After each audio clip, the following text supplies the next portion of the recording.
eu sou a Ana. Eu sou o André. Somos os pais da Amélia e estamos, literalmente, à experiência. Falar de crianças é falar obrigatoriamente brincadeira, pois claro.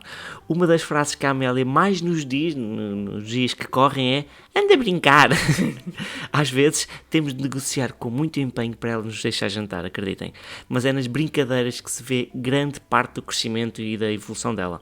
Os diálogos que cria, as coreografias que já sabe, as expressões quase teatrais, as contagens para início de corridas no corredor, as explicações que faz das histórias que vamos lendo, as canções cuja letra demonstra que já sabe, embora no dialeto dela. E brincamos muito juntos. Dentro e fora de casa, a miúda entra em autêntica ressaca quando não sai. E sim, temos de conseguir ter sempre um bocadinho de rua e, preferencialmente, balões. Acabámos de vir dos balões, ainda agora há segundos. A alegria dela quando ouve a palavra passear, acreditem, é deliciosa e adora estar sempre fora de casa. Até mudar a fralda fica mais fácil quando a condição é vamos sair. Em casa, entre jogar a bola no corredor, tocar instrumentos, pedimos desculpa aos vizinhos de cima. Eles também São amigos. São amigos. Fazer torres para, claro, destruí-las logo a seguir. Brincar aos médicos, sim. A Amélia é louca por dói-dóis e ama chamar o Tinoni. E as maquilhagens, pintar com convicção, porque giro é ver a folha rasgar com tanta tinta do marcador. Fazer puzzles, ou melhor, pôr os pais a fazer puzzles. Criar piqueniques com os bonecos todos a cozinhar e... há tanto para fazer. Parados, amigos, é que não pode ser. Não, isso parados nós já nem sabemos o que é estar parados em casa. Crescem e aprendem enquanto brincam. E nós, pais, vivemos no constante dilema do que é certo ou errado neste universo. Não vamos mentir. Sim, a Amélia contacta com ecrãs. Não, André, vá lá. Nós também não achamos que possa ser em exagero e tentamos realmente moderar este acesso aos ecrãs.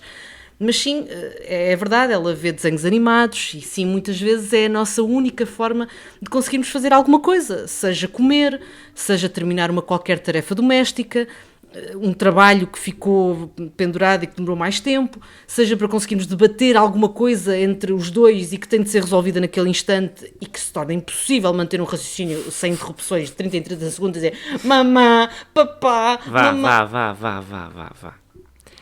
E às vezes, eu só para ajudar mais um bocadinho, e às vezes é a única forma de se conquistar uns preciosos instantes parados. Estão a ver aquele silêncio? Vamos fazer silêncio. Isto não é maravilhoso? Sendo que nestas ocasiões acaba por ser uma sessão de cinema em família, claro, com uma ligeira diferença no que toca à duração. A Amélia ainda não aprecia muito a sétima arte que chega aos 15 minutos de duração, estão a ver? A verdade é que muitas vezes até nos divertimos a ver alguns dos desenhos animados que a Amélia mais gosta. O primeiro grande amor da Amélia foram os Snuggle Puppets na Baby TV. Muito fofos. O que ela se ria com aqueles fantoches. É fantoche que se chama? É um fantoche, é. O que ela se ria com a música do genérico, adorava. Com poucos meses de vida, assim que começavam aqueles primeiros acordes, a cabecita dela à procura. Oi, onde é que está? E eu, mãe, pronto, aproveitava muito esses bonequinhos nos momentos difíceis em plena licença. Aquilo era maravilhoso. Não sei se te lembras dela no início, só gostava dos genéricos. Depois começavam realmente os desenhos e ela, já não interessa. A música que interessava. Completamente. Depois percebemos o quão maravilhoso pode ser estarmos atentos às músicas infantis. O que os pais fazem para se manterem entretidos. Verdade. Todos nós, claro, a nossa geração se lembra do hit da Rua Sésamo. Eu tenho orgulho em ser uma vaca. Tens de ser duas vezes. Eu tenho orgulho em ser uma vaca. Correto, peço desculpa. Pois é. Na Baby TV há uns bonequinhos fofos, muito amorosos, sim, e que cantam músicas que, ouvidas com segundas intenções, podem ter interpretações no mínimo cómicas. Vão ver, é o Billy Bum Bum. São dois ursinhos, um cor-de-rosa e um roxo, são irmãos. Azul. Rosa e azul. Ok, rosa e azul, desculpem. E um deles, eles brincam ao limbo, estão a ver? Coisinho para passar debaixo do pau. Pronto, é só isto que eu vou dizer. Vamos só deixar isto assim no ar. Sim, Malta, vão tentar encontrar esse episódio. Procurem no YouTube. Mas há várias com interpretações engraçadas. Sim. Billy Bum Bum é forte. É caso para dizer que no mínimo são cómicas as interpretações, no máximo são obscenas. Mas é o que é. Mas é a vossa cabeça. Mas pronto, vamos parar por aqui e perdoem estes pais que, isolados, fechados em casa com uma bebé, tinham de encontrar formas de rir da própria vida. Aquilo era miserável. Não era só chorar. Factos verdadeiramente positivos. Há desenhos animados que quebram mesmo preconceitos. Então, ouçam, a Amélia adora o Coelho Simão. Sou o Simão, sou... Exatamente. E é muito giro prestar atenção à forma como não promovem rótulos. Há episódios, e são muitos, bastantes até, há episódios que, enquanto o pai cozinha e organiza um piquenique, a mãe conserta a bicicleta. Noutros, ambos conduzem, pai e mãe, e por vezes a mãe tem de ir trabalhar até mais tarde e é o pai que está em casa com os filhos. Há até uma cena, não sei se te lembras, em que é a avó que arranja a moto. É giríssimo, fica toda cheia de manchas. Sim. Isto sem invalidar que noutros episódios seja então a figura feminina a fazer o lanche, enquanto as figuras masculinas se dedicam, por exemplo, a construir uma casa na árvore. Neste desenho animado, no Simão, não há rótulos, não há tarefas definidas, nem tarefas femininas, nem masculinas. E isso, sim, é o mais importante e é tão engraçado de ver este desenho animado. Sem dúvida, divertimos-nos imenso também. E lá está, estamos a tentar... Sim, divertimos-nos imenso. Mas tem este lado engraçado. Pronto, até deu para um episódio, André, pensa positivo. Não estamos, com tudo isto, a tentar dizer que as televisões, tablets e telemóveis são a melhor coisa do mundo. Nada disso. E sabemos que temos de estar permanentemente atentos ao que são os conteúdos que vão ter com ela, certos de que ela já sabe mexer tão bem quanto nós em qualquer tablet ou telemóvel. É incrível. Tentamos ser equilibrados, nem sempre conseguimos, mas sentimos que, quando o conseguimos, muitas das vezes, é tentando explorar o lado bom destas ferramentas, correndo o risco de ser repetitiva. Não somos exemplo de nada, nem pretendemos ser.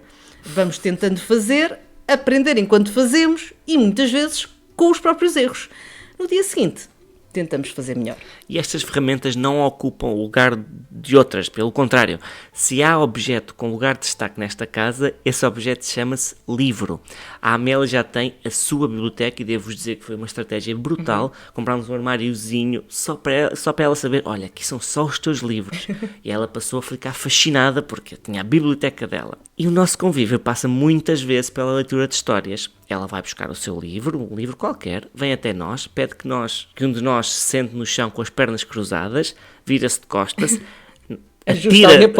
atira-se para cima de nós, aninha-se no nosso colo com o livro aberto para poder ir comentando as imagens enquanto nós contamos as histórias e ela repete tudo o que nós vamos dizendo. Nem sempre tem paciência para ouvir tudo. Nunca tem. Nem sempre resiste à vontade de passar logo à página seguinte, mas pede e gosta de histórias. Sim. E guarda-as, memoriza-as. Um dia lembro-me que lemos a história da Cinderela em casa da avó. Umas semanas depois, ela regressa, pega no livro e vai até à página certa para apontar para o sapato e dizer, muito aflita, que a Cinderela tinha perdido o sapato nas escadas. E não se esqueçam que lembram-se de nós fazermos a viagem à Madeira e contarmos que a Sissi foi o nosso grande aliado. Todas as princesas da Amélia, seja a Cinderela, é a Sissi. É sempre a Sissi.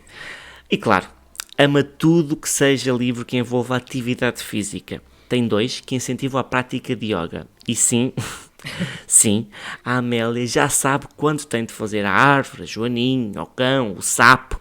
E obviamente, temos todos de fazer yoga com ela. Vá. As únicas que escapam cá em casa são as gatas e ficam a observar e certamente a pensar e a conversar entre elas, mas estes gajos estão loucos. Foi de vez. Eu acho que é o que elas pensam, mesmo com aquele ar a censurar, altivo. Pronto, certos de que os livros continuam e continuarão a ser essenciais para o crescimento feliz e com espaço para a criatividade, não há dúvidas, estivemos então à conversa com a Elsa Teixeira, autora do livro Os Beijinhos da Mamã Curam Tudo e locutora da M80. Sim, para além de escrever histórias giras, tem uma voz perfeita para as ler. É a primeira vez que neste podcast há 2 pessoas com voz bonita. Oh, que amoroso. Enfim, pronto, eu fico com a voz de desenho animado, não há problema. Faz sentido neste episódio. Fiquem então na companhia desta conversa com a Elsa Teixeira, onde também se contam as histórias das histórias. Começamos então por agradecer a presença da nossa convidada de hoje. Temos connosco a Elsa Teixeira, que vai partilhar aqui uns minutinhos connosco, para além das histórias que tem vindo a partilhar e que se dirigem às nossas crianças e que nos ajudam tantas e tantas vezes, não só a preencher aqueles tempos em que eles estão mais irrequietos, mas também a chegar a alguns temas, digamos assim, mais complicados e mais sensíveis. Muito obrigada eu pelo convite. Obrigada, obrigada. Aliás, eu ia começar exatamente pelo título do livro, porque é um título querido, mas também é um título que tem uma mensagem. E perguntava à Elsa se efetivamente os beijinhos da mamã curam mesmo tudo. Eu gostaria muito que curassem. Infelizmente não curam todos os males do mundo, mas ajudam. Na verdade, eu acho que até curam quando já somos adultos, porque temos muito aquela coisa de só procurar o colo da nossa mãe quando somos pequeninos, não é? Porque depois isso revela alguma fragilidade, mas eu acho que nós mesmo crescidos precisamos desse conforto de vez em quando, porque ser adulto é uma chatice e é muito complicado, então às vezes sabe muito bem ir ter com a nossa mãe e recebermos nós o colo, não é? Porque para os miúdos funciona com as feridas, não é? Quando eles caem, os meus filhos ainda hoje, o mais pequenino pelo menos tem 7 anos, mas já vai perder essa de certeza, essa mania, essa vontade, mas ele ainda hoje quando cai vem pedir à mãe para dar um beijinho no sítio onde ele se magoou.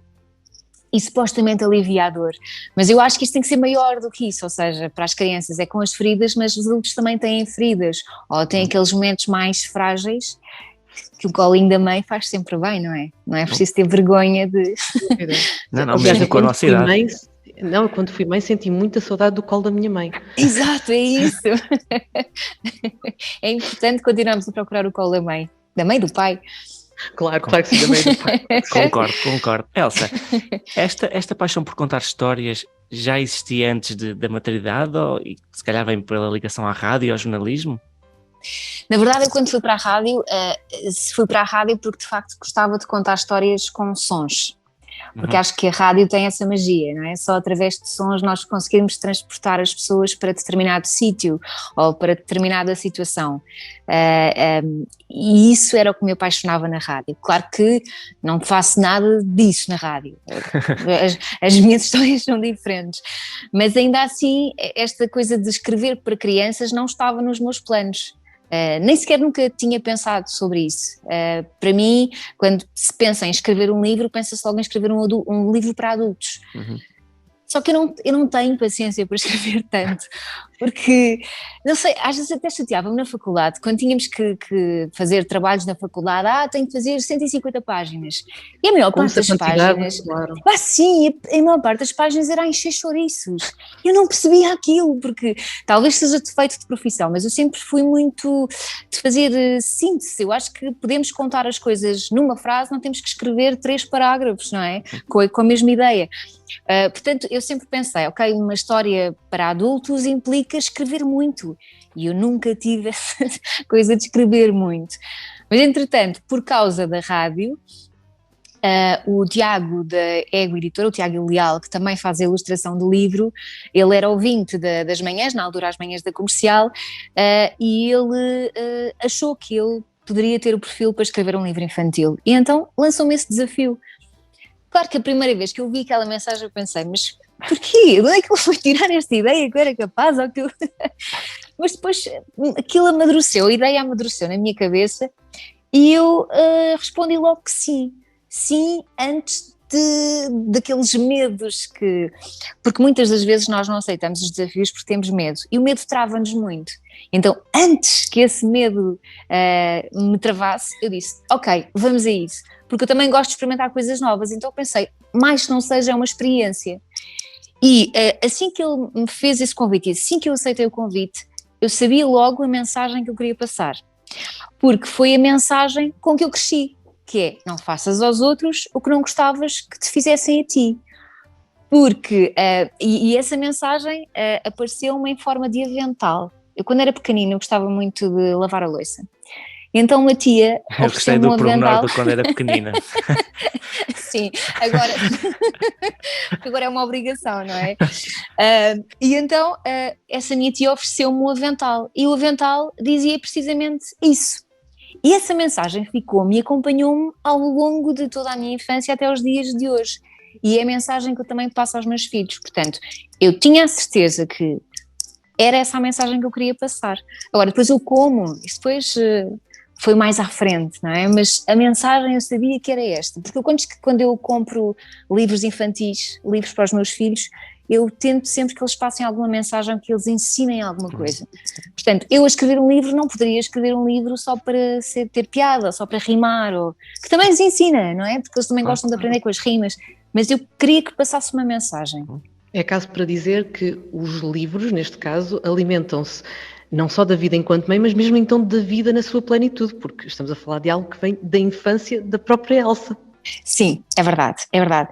Mas eu também, obviamente que é mais fácil depois de nós sermos mães, pais, e de sabermos como é que as crianças funcionam, depois isso também ajuda, porque as crianças têm uma linguagem, têm uma forma de pensar, e eu não sabia até começar a escrever a história, e faz todo o sentido, que é, quando nós escrevemos para adultos, nós não... Ou seja, quando escrevemos para crianças, nós temos que captar a atenção delas logo na primeira página, porque senão elas vão à vida delas, não querem saber. Os adultos é diferente, os adultos gostam do mistério e vamos aguentando o mistério até à última página. As crianças não. Daí a dificuldade, ou seja, nós na primeira página temos que dizer logo ao que é que vamos e depois aí captar a atenção delas. Portanto, também é giro e a partir do momento em que somos pais e percebemos o que é que eles gostam nas histórias, como é que eles funcionam, as palavras que eles usam, depois eu acho que obviamente também ajudou. Isso é muito giro, porque realmente, lá está, o pensar pela cabeça dos miúdos obriga-nos a colocarmos nos sapatos deles, por isso tem muita piada. Desculpa, André, interrompi-te. Não, ia dizer que nós estamos aqui a falar de livros, mas há um elefante na sala, digamos assim, que é os telemóveis agora, não é? E o YouTube sim. E tudo isso. Enquanto mãe e autora, ainda sente que o livro continua a ter um espaço e um lugar importante no crescimento das crianças?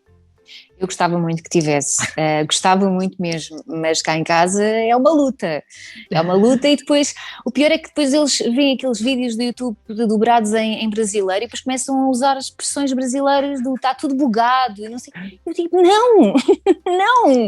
não vais dizer eu vou no banheiro, não, vais dizer eu vou à casa de banho, nada contra o Brasil, mas caramba, estás em Portugal, não é? É que depois isso dificulta. Quando eles começarem a escrever e a fazer composições e tudo mais, é importante eles saberem falar bem português, não é? Para depois também saberem escrever bem. Portanto, eu gostava muito e as escolas, neste momento, têm um papel importantíssimo. Acho que na escola é mais fácil levá-los a ler, porque começam logo desde as primeiras idades, não é? Quando eles começam no jardim de infância, a ouvir histórias, porque nessas idades é mais fácil. Depois eles começam a crescer, chegam à escola primária e se não há aquela coisa de cultivar o gosto pela leitura também na escola, de pôr os miúdos todos, porque eles quando estão em grupo parece que aceitam melhor as coisas. É como aquela história de eu em casa não gosto de salada, mas na escola eu como salada. Portanto, eu acho que em grupo é muito mais fácil implementar esse gosto ou alimentar esse gosto pela leitura. Depois em casa, obviamente, os pais também devem continuar com esse ritual, mas eu também não quero obrigá-los, porque eu acho que se obrigar, tenho receio que eles depois comecem a criar anticorpos em relação à leitura. Sim. O meu filho mais velho está na onda do Diário do Banana, o meu filho mais novo vai para as histórias infantis, já não pede, obviamente, para ler livros à noite, o que seria, não é? Porque já está muito crescido. Mas de vez em quando eu sento-me com ele, porque é preciso acalmá-los também, não é? Que eles têm sempre muita energia. Então, sento-me com ele e agora vamos ler este livro, ou compro sempre livros também para ele levar para a escola, porque ele gosta de mostrar e depois leem a história dele, ele fica todo orgulhoso. Pronto, porque se depender só deles é muito complicado, muito complicado. Eu mando-os sempre para a rua, vão jogar futebol, pronto, ao menos isso. Claro que sim.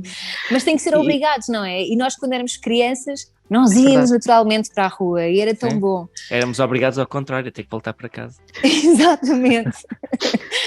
Não, e eu recordo-me dos tempos em que os meus pais me deixavam no corredor dos livros enquanto iam fazer as compras, porque era uma forma de não havia orçamento para tudo, portanto podes ficar aqui a folhear um bocadinho alguns Isso é livros. maravilhoso, isso é maravilhoso.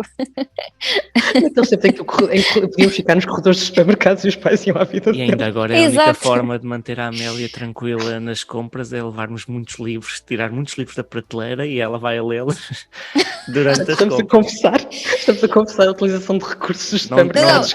não vamos é Vocês dizer sabem- onde, que é para não nos proibirem a entrada. Exato, a entrada. Vocês sabem como é que os meus filhos se entretinham, pelo menos o mais velho, nos supermercados, era arrumar os produtos que estavam fora do lugar.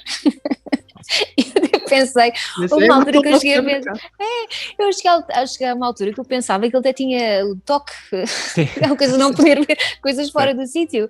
Ele arrumava tudo. Eu, pronto, está bem, deixa-o estar. Pode ser que resulte em casa também. Não, em Exato. casa não, só fora. Elsa, pegando novamente no título e no tema do teu livro.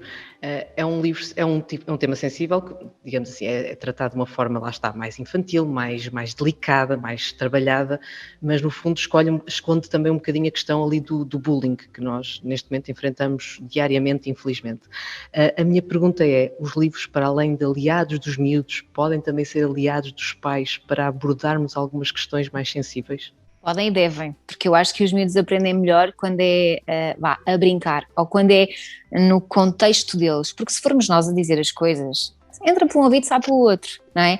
Às vezes até os professores têm maior capacidade do que nós para fazer com que as ideias fiquem naquelas cabecinhas. E se eles estiverem a ler um livro, a mensagem entra e eles nem sequer se apercebem. Mas é giro. De repente o meu livro ser usado como ferramenta no combate ao bullying e também para explicar um bocadinho o que é o bullying, porque quando escrevi eu não pensei em bullying. Mas é um bocadinho a mensagem que tu transmite, lá está, o grande valor, não faças aos outros o que não queres que te façam a ti, não faças aquilo que se pode virar contra ti. Claro, mas eu não pensei logo em bullying, porque a minha ideia era passar a empatia. Esse era o meu principal objetivo. Claro que depois as coisas estão ligadas.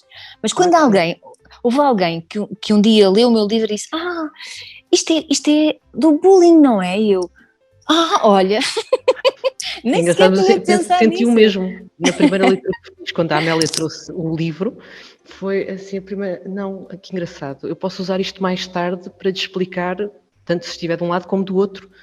Caso isso aconteça, esperemos que não. Exato, porque lá está, a palavra bullying é tão estranha, é um conceito tão estranho, não é? Sim. Mesmo para nós, e por isso é uma palavra tão violenta que eu acho que para as idades, quando eles são muito pequeninos, a melhor forma deles perceberem é de facto com exemplos. E neste caso, eu quando escrevi a minha história, apesar do macaquinho Tomé ser um bocadinho bully, eu não queria que os miúdos o odiassem. Portanto, ele tem aquele ar fofinho de propósito, porque também para explicar que ele fazia aquilo que fazia mal, obviamente, o comportamento não está correto, mas ele não fazia por mal, porque ele achava que era divertido e ele achava que os outros também se iam divertir. Portanto, eu só queria mesmo mostrar que aquilo era uma criança normal, não era um mal da fita, é uma criança normal, não é? Obviamente que usei os animais para ser mais fácil também para gozar com as diferenças e também para não ferir suscetibilidades, não é? Claro. e com os animais os miúdos se calhar também aprendem melhor. Certo. Mas lá está, eu não queria que se pensasse que aquela era uma criança má. Não, porque não existem crianças más, existem crianças que têm valores diferentes, ou porque não se apercebem que estão a fazer mal, ou porque se calhar não lhes passaram os valores da mesma forma que passaram a outras, não é? Há sempre alguma coisa por detrás de um bully, não é? Ou de uma criança que faz maldades às outras. Até a criança, digamos assim, agressora, que é horrível, mas merece ser compreendida, merece ser entendida e muitas vezes descobrem-se as causas de um comportamento desta forma e as histórias, lá está, pode ser um veículo para chegarmos quando o assunto é também um elefante, como há pouco usando a expressão que eu lembrei. Até porque há sempre uma causa por trás e obviamente que se o bullying for contra os nossos filhos, a primeira coisa que nos dá vontade de fazer é acusar aquela criança, dizer que aquela criança é má, mas na verdade não é? Portanto, é uma criança como as outras. Por acaso, um dos meus grandes medos era que os meus filhos, e continua a ser, que os meus filhos ou sejam bullies ou sejam vítimas de bullying. porque é muito complicado depois lidar com isso. Portanto, se nós começarmos logo de início a tentar explicar, em vez do vamos nos sentar agora e explicar o que é o bullying, não, vamos tentar arranjar livros ou histórias que passem as mensagens que nós queremos passar aos nossos filhos. E depois, a partir daí, se eles tiverem dúvidas ou se eles tiverem algum problema em identificar alguns comportamentos, depois nós podemos dar uma ajuda. Mas eu acho que histórias são a melhor forma de fazer passar mensagens. Por isso é que sempre eu compro livros para os meus filhos, tento que passem uma mensagem. Eu costumo às vezes, já pensei nisso, já falei com a Ana algumas vezes sobre isto. Não é desculpando nenhuma das versões ser bully ou ser vítima, mas eu ser pai de um bully deve ser ainda mais complicado eu explicar à criança, olha, tu estás a fazer mal. Deve ser muito mais difícil do que, olha, tu estás a sofrer de bullying. É sempre um bocadinho mais fácil de dizer, explicar e ser pai da vítima do que pai do agressor, não é? Para explicar, talvez seja mais fácil, mas por outro lado ser pai de um miúdo que é bully, é ser pai de um miúdo que é odiado pelos outros. Pois e que é apontado. Portanto, o que é que isso também não fará a uma criança, não é? Porque ela, se tem esse tipo de comportamentos, é porque há alguma coisa em casa ou no seio familiar que não está a funcionar muito bem. Portanto, e a forma dela mostrar isso, até porque os miúdos não sabem lidar muito bem com as emoções, a forma de lidar com isso é, ok, se eu em casa sou vítima, na escola se calhar sou o agressor. E depois os outros miúdos e a comunidade escolar vira-se um bocadinho contra essa criança. Ou seja, é um universo muito... É assustador, é muito complicado. Mudando agora... Não quero vestir nenhum dos papéis. Não, desculpa, só dizer que não queria mesmo de todos vestir nenhum dos papéis. Exato, é mesmo isso. Vamos continuar só a ler livros, que é o melhor. É isso. Fazendo aqui aquela pergunta, como se costuma dizer, se calhar pergunta para 1 milhão de euros. Como é que se consegue cativar o gosto das crianças pelos livros? Eu acho que talvez tentar perceber quais são os interesses dos miúdos e depois, a partir daí, escolher histórias que estejam mais de acordo com os interesses deles. Se calhar começando por aí.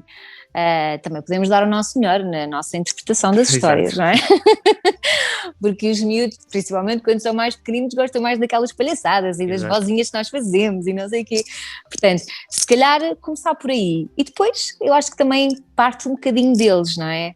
Quando eles são pequeninos eu acho que é mais fácil, ou seja, porque eles gostam muito de entrar nesse jogo e gostam de ver as ilustrações, e as ilustrações então são fundamentais para um livro. Completamente. E depois disso eles começam a ganhar o gosto e depois continuar, espero eu.